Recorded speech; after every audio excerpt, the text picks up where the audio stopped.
Assalamualaikum, the Knowledge School Guide Campus, Class 5, Subject Computer, Chapter number 1-3 Revision, Lecture number 13। जी आज हम chapter number 1 और 3 की revision करेंगे student. Chapter number 1 में हमने characteristics and evolution of computer के बारे में पढ़ा था। तो सबसे पहले अगर हम डिवाइसेस की बात करें तो सबसे पहली डिवाइस जो है वो abacus. It is a calculating device, ठीक है, जिसको हम कैलकुलेटर एज अ फर्स्ट जो सबसे पहला कैलकुलेटर था जिस डिवाइस को क्या नाम दिया गया, अबैकस का नाम दिया गया। It had a wooden frame with beads sliding on wire, जैसे कि आपकी पिक्चर में भी शो हो रहा है। नेक्स्ट जो डिवाइस है वो उसके बाद नेपियर बोन्स आई, उसके बाद इसका काम भी कैलकुलेशन वर्क था, ठीक है। This device was called the Napier bones. It had numbers carved on bones on the strips of would. उसके बाद नेक्स्ट जो हमारे पास डिवाइस आई वो 1641 में ब्लेस पास्कल ने इन्वेंट की थी, जिसको पास्कलिन का नाम दिया गया, ठीक है। ये देखें आपको डिवाइस शो हो रही है नंबर 3 पे, Blaise Pascal. It consist of the, ये जो पास्कलिन है ए rectangular box with movable wheels. इसके अंदर एक जो आपको छोटे छोटे व्हील्स नजर आ रहे हैं, ये you can also move the wheels. It can, इसका पर्पस क्या था कि use for adding, subtracting, multiplications and dividing numbers up to 1000 और 100, यानी थाउजेंड्स में भी कैलकुलेशन कर सकता था, ठीक है। उसके बाद बात करते हैं डिफरेंस इंजन की। तो डिफरेंस इंजन में सबसे पहले जो है 19वीं सेंचुरी में चार्ल्स बेबेज ने इन्वेंट किया। उस मशीन को क्या नाम दिया गया, डिफरेंस इंजन, ठीक है। इसमें मैथमेटिकली टेबल्स जो है वो बनाए गए, इसमें मज़ीद तरक्की होती गई, साथ साथ इसकी कैलकुलेशंस में, इसकी टाइमिंग में इजाफा होता गया, ठीक है। अब जैसे कि आपको पिक्चर शो हो रही है एनालिटिकल इंजन की, ये भी उससे एडवांस है, जितनी जितनी आपने पिछली डिवाइसेस देखी हैं उससे एडवांस थी, ठीक है। Computer known as analytical engine which had the same basic elements like the input output memory drive. जी सबसे पहले जो इनपुट आउटपुट और मेमोरी को डिस्क्राइब किया गया मॉडर्न कंप्यूटर में, वो किसके थ्रू किया गया, एनालिटिकल इंजन के जरिए किया गया, ठीक है। नेक्स्ट पिक्चर की बात करें तो एवोल्यूशन ऑफ कंप्यूटर की बात, फर्स्ट जनरेशन जो हमारी इन्वेंट हुई उसमें सबसे पहले वैक्यूम ट्यूब्स को रिप्रेजेंट किया गया। They use the vacuum tubes, they were very large in size, ठीक है, and small internal storage and were very expensive. Input was based on punch card with the paper tab. Some examples आप, जैसे कुछ examples आपको show होंगी, जैसे Mark 1 है, ठीक है, Mark 1।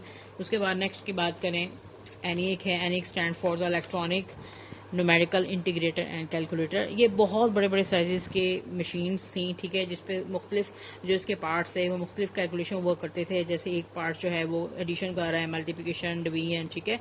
It consist of the 18,000 vacuum tubes, और इसके अंदर जो थे 18,000 वैक्यूम ट्यूब्स जो है वो लगे हुए थे। It occupied the 63 square metre and weighted more than 27,000 kilogram, और इसका वजन जो था वो 27,000 किलोग्राम जो था, ठीक है।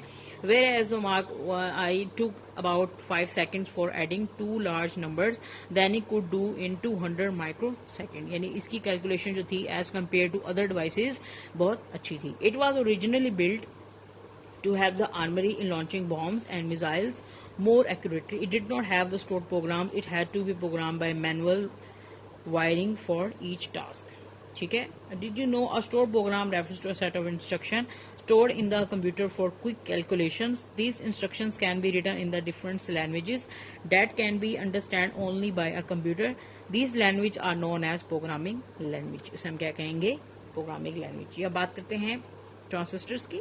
सेकेंड जनरेशन में बेटा फिर ट्रांसिस्टर्स जो हैं वो इन्वेंट किए गए। They use transistor, they were very smaller. इसका साइज जो था as compare to vacuum tube small था। Cheaper and more efficient the first generation computer.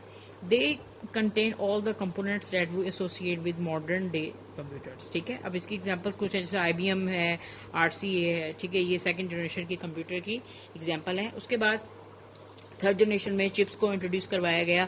They had the greatly enhance storage capacity. एक तो ये साइज में बहुत छोटे थे, लेकिन इसकी स्टोरेज कैपेसिटी जो थी वो बहुत ज्यादा थी। They used operating system that allowed them to run different programs at the same time, यानी इनका एक बेनिफिट था कि ये एक ही वक्त में बहुत सारे टास्क कर सकते थे। This computer used a keyboard to the input data and monitor to display the output. They were much cheaper the second generation computer. अब इसकी एग्जांपल जैसे IBM 360 है सीरीज देख लें, या 370 सीरीज देख लें, वो किसकी एग्जांपल हैं, वो थर्ड जनरेशन की एग्जांपल हैं, ठीक है।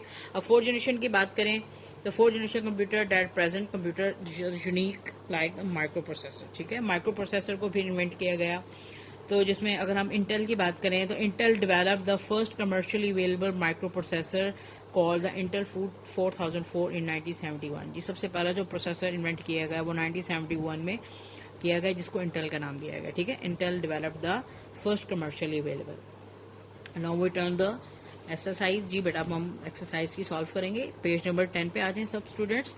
The first fully automatic calculator was the mark I. The first mechanical calculator was invented by Blaise Pascal. A dash has the all the components of the CPU, that's very large scale integrated circuit, जिसको VLSI भी कहा जाता है।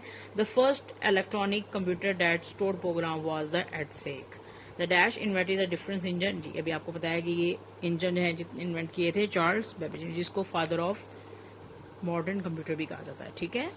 अब आ जाते हैं chapter number 3 पे, objects in Word 2013 की। जैसे कि आपको पता है स्टूडेंट, MS वर्ड जो है वो एप्लीकेशन सॉफ्टवेयर है, और हम इसको क्यों यूज करते हैं कि word allows you to insert the more than the just text and tables, यानी आप ना कि सिर्फ इसमें टाइप कर सकते हैं बल्कि आप इसमें अंदर टेबल्स भी ड्रॉ कर सकते हैं।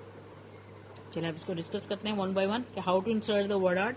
बेसिकली वर्ड आर्ट एक टेक्स्ट स्टाइलिंग फीचर है in Word 2013। The word art gallery includes a different style, ठीक है। आप अपनी मर्जी से वर्ड आर्ट में कोई सा भी style, size, each and everything you can change by the helping of the choosing the different options. You can see the picture word art. जैसे कि आप पिक्चर देखें, आपको वर्ड आर्ट स्टाइल में मुख्तलिफ किस्म के जो यहाँ ए नजर आ रहे हैं, तो आप अपनी मर्जी से कोई सा भी राइटिंग पैटर्न चेंज कर सकते हैं वर्ड आर्ट की हेल्प से, ठीक है। जैसे आप लोग अपनी नोटबुक पे काम करते हैं तो समटाइम आपकी राइटिंग जो है वो बहुत नीट, बहुत अच्छी लग रही होती है, कभी समटाइम आप ज्वाइनिंग राइटिंग में करते हैं, तो बेसिकली आप एक स्टाइल चेंज करते हैं। तो इस तरह कंप्यूटर की हेल्प से भी आप अपने जो डॉक्यूमेंट्स टाइप कर रहे हैं आप यहाँ से वर्ड आर्ट स्टाइल की मदद से चेंज कर सकते हैं, ठीक है।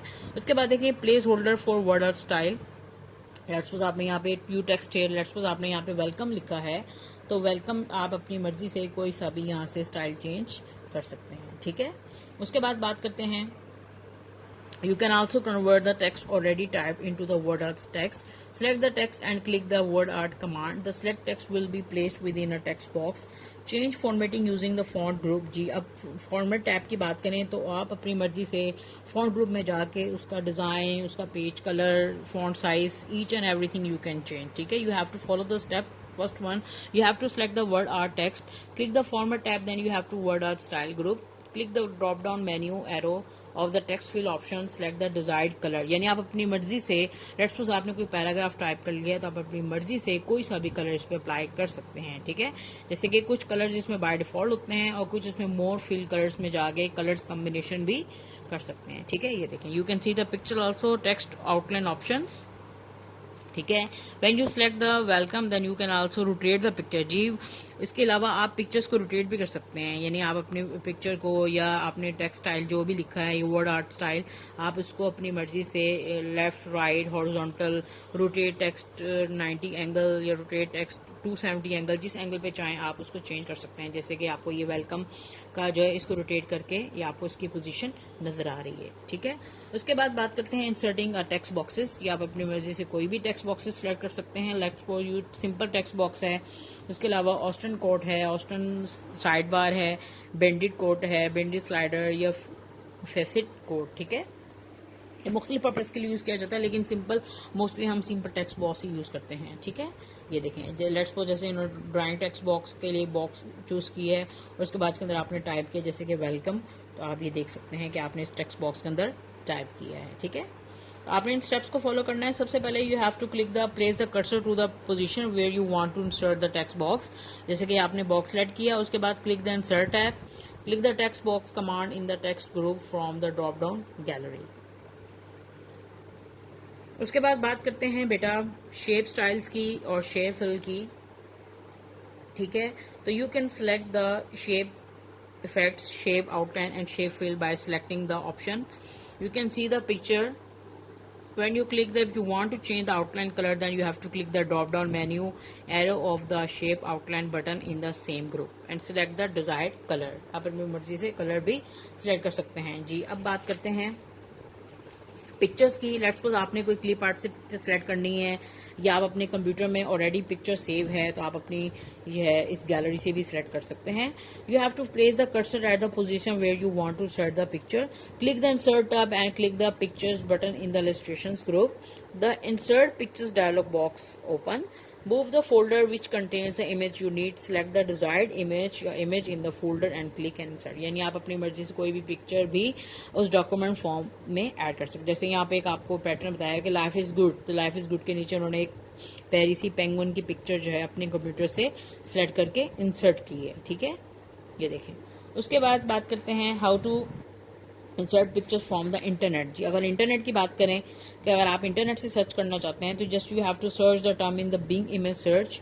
बिंग इमेज सर्च में जाके आपने एंटर करना है. लेट्स सपोज आपने वो एंटर किया तो जैसे ही वो प्रोसेस होगा तो वो आपसे पूछेंगे कि आप किस टाइप की पिक्चर चाह रहे हैं. ठीक है, तो बिंग इमेज में भी बहुत सारी पिक्चर्स बाय डिफॉल्ट होती हैं. आप कोई सा भी लेट्स सपोज ये पिक्चर सेलेक्ट की है तो ये आपने जैसी पिक्चर सेलेक्ट की तो आपको ये जैसे आप इस पर इंसर्ट क्लिक करेंगे तो ये नेक्स्ट इस पर शो हो जाएगी आपकी स्क्रीन पे. उसके अलावा अगर आप पिक्चर को क्रॉप करना चाह रहे हैं, क्रॉप का मतलब है कि लेट्स अगर आपको लग रहा है कि उसमें कुछ अनवांटेड या अननेसेसरी साइड्स हैं या पार्ट्स हैं तो आप उसको क्रॉपिंग के जरिए भी रिमूव कर सकते हैं.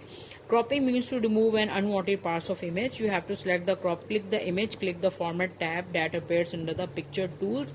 जी, पिक्चर टूल्स में ये ऑप्शन होता है क्रॉपिंग का. जैसे कि आप लोग अपने मोबाइल में लेट्स सपोज वो पिक्चर कैप्चर करते हैं तो उसके बाद अगर आप क्रॉपिंग करना चाहें, जैसे एक ग्रुप की पिक्चर है, ठीक है, आपने ग्रुप फोटो ली, ग्रुप फोटो में अगर आप सिर्फ अपनी पिक्चर चाहते हैं तो आप बाकी सारी पिक्चर्स को, पिक्चर के जो बाकी इमेजेस हैं उसको कट करेंगे तो फिर आप अपनी पिक्चर को क्या करेंगे, क्रॉप कर देंगे. यानी सिर्फ अगर आप अपनी पिक्चर ही चाह रहे हैं तो आप उसको क्रॉप कर सकते हैं. अब जैसे कि ये पिक्चर आपको शो हो रही है, ये 3.29 में देखें इमेज बीइंग क्रॉप. जैसे ये क्रॉप हुई तो क्रॉप करने के बाद देखें आपको ये जो इसके साइड वाली जितनी भी बाउंड्रीज थी, हाईलाइट जो थी, वो सारी क्या हो गई, क्रॉप हो गई. ठीक है, नाउ टर्न एक्सरसाइज. अब इसके एक्सरसाइज पे आ जाएं class, page number 40.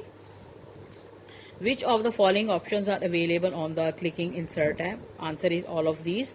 If you want to make the outline of a shape transparent, then select the no outline. You can insert pictures from both 1 and 2. Answer. Dash means to remove unwanted part. जी, इसका answer क्या है, cropping. ये तो आपको पता है. The picture border command is available on the dash tab, format tab. जी, आज का लेक्चर बहुत इजी था. हमने चैप्टर नंबर 1 and 3 की रिवीजन की है students. So your homework, you have to learn the book exercises chapter number 1 and 3. Thank you.